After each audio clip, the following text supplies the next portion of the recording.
Assalamualaikum warahmatullahi wabarakatuh.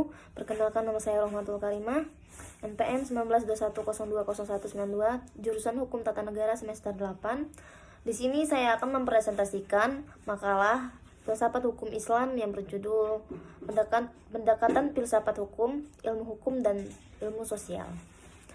Ilmu hukum. Beberapa pendapat mengatakan bahwa karena filsafat hukum merupakan bagian khusus dari filsafat pada umumnya, maka berarti filsafat hukum hanya mempelajari hukum secara khusus, sehingga hal-hal non-hukum menjadi tidak relevan dalam pengajian filsafat hukum.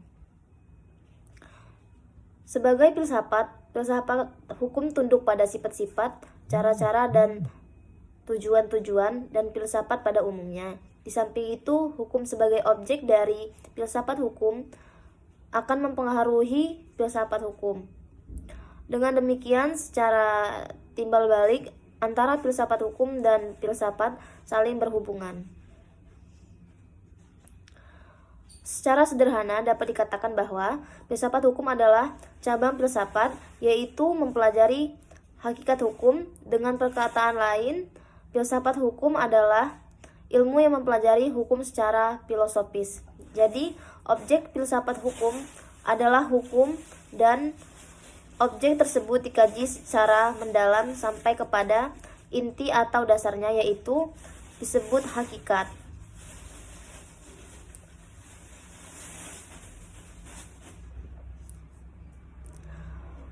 Menurut Purnadi Purbacaraka dan Surjono Sukanto, hukum dapat diartikan sebagai ilmu pengetahuan, yakni pengetahuan yang tersusun secara sistematis atas dasar kekuatan pemikiran. Disiplin, yakni suatu sistem ajaran tentang kenyataan atau gejala-gejala yang dihadapi.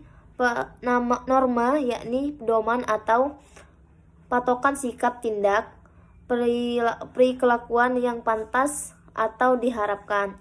Tata hukum, yakni struktur atau proses, perangkat norma-norma hukum yang berlaku pada suatu waktu dan tempat tertentu, serta berbentuk tertulis.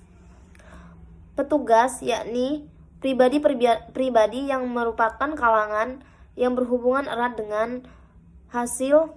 dengan penegakan hukum. Keputusan penguasa, yakni hasil proses diskresi.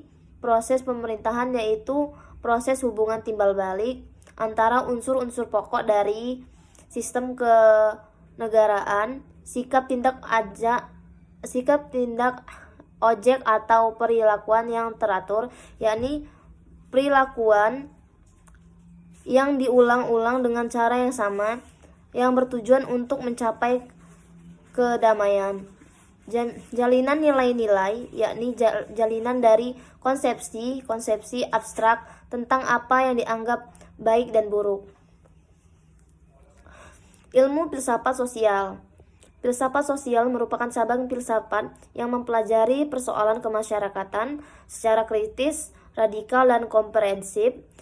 Sejak Plato dan Aristoteles, kajian terhadap persoalan-persoalan kemasyarakatan sudah menjadi objek penelitian tersendiri. Menurut Plato dan Aristoteles, susunan masyarakat mencerminkan susunan kosmos yang abadi. Manusia berkewajiban untuk menyesuaikan diri dengan susunan itu dan mentaati demi keselamatannya. Kalau tidak, ia menghancurkan dirinya.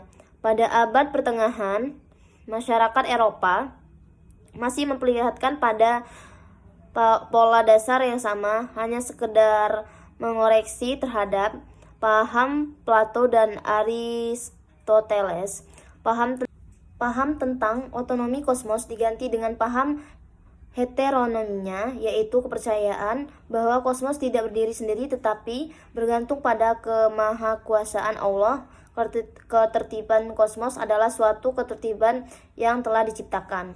Perubahan hukum dan sosial. Proses terjadinya perubahan pada masyarakat di dunia pada dewasa ini merupakan suatu gejala yang normal yang pengaruhnya menjalar dengan cepat ke bagian-bagian lain dari dunia. Antara lain berkat adanya komunikasi modern dengan taraf teknologi yang berkembang dengan pesatnya, penemuan-penemuan baru di bidang teknologi, terjadi suatu revolusi, modernisasi pendidikan dan lain-lain. Kejadian yang di suatu tempat dengan cepat dan dapat diketahui oleh masyarakat lain yang bertempat tinggal jauh dari pusat terjadinya peristiwa tersebut di atas. Perubahan-perubahan dalam masyarakat dapat mengenai nilai-nilai, kaidah-kaidah pada pola perilaku, organisasi, struktur, lembaga-lembaga sosial, stratifikasi sosial, kekuasaan, interaksi sosial, dan lain sebagainya. Faktor yang mempengaruhi terjadinya perubahan sosial. Pada umumnya dapat dikatakan bahwa sebab-sebab terjadinya perubahan sosial dapat bersumber pada masyarakat itu sendiri, dan ada yang letaknya di luar masyarakat tersebut, yaitu yang datangnya sebagai pengaruh dan masyarakat lain atau dari alam sekelilingnya. Sebab-sebab yang bersumber dari masyarakat itu sendiri adalah antara lain bertambah atau berkurangnya penduduk, penemuan-penemuan baru, pertentangan, dan terjadi revolusi. Suatu perubahan sosial dapat bersumber pada sebab-sebab yang berasal dari luar masyarakat tersebut, misalnya sebab-sebab yang berasal dari lingkungan alam, peperangan, pengaruh kebudayaan masyarakat lain, dan sebagainya. Mungkin itu saja yang dapat saya sampaikan, kurang lebihnya saya mohon ampun. Saya akhiri. Wassalamualaikum warahmatullahi wabarakatuh.